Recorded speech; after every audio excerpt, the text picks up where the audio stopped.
two options that the Fire Devil is telling Denji to choose from is most definitely Asa and Yoru. Now, to be fair, I got this theory from the Chainsaw Man Reddit where it says to save Yoru or save Asa, but when you think about it, it makes complete sense. Part 1 of Chainsaw Man deals a lot with Denji having to learn to make decisions for himself. This is reflected not only in his overall battle with Makima, but his rejection of the world that she chooses to build. A world that she believes is a better world, but one where people don't have any control. Now, Denji beats Makima and evolves from this. That's the reason why we get this panel of him saying that he wants to decide stuff for himself.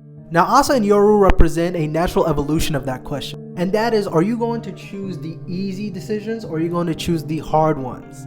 When you look at chapter 189, you completely understand this. This is the chapter right after Yoru suddenly kisses Denji and he tells her that when he thinks about sex, he can't reflect on the mistakes that he made. And what does she tell him? She starts to reflect a little bit, and then guess what? She immediately says that she got over it. Because that's who Yoru is. That's her character. She's apathetic. She doesn't really care about anything. Look, she says that even would I even turn my own children into weapons? She just says, I guess I would. After chapter 182, sorry I said 189 earlier, Asa slaps herself and goes back to like being normal, and she starts to reflect on her past. She actually starts to think about it. It's really painful. And you notice from chapter 1 that Asa is this really introspective person. She starts to question, why do people not like her? That's the reason why Yoru calls her boring.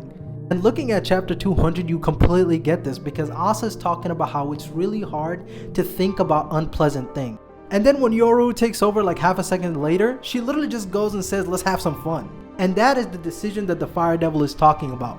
Are you going to choose endless fun, or are you going to choose a more introspective path and actually grow as a person? Because we know that the world that Yoru wants to build is a world where death doesn't exist, and she can basically have endless war. She basically wants to go around and do this every day. Very similar to how Makima wanted to create a better world where the things that she didn't like don't exist. I think this is a really good theory and fits the overall themes of Chainsaw Man, at least in my opinion.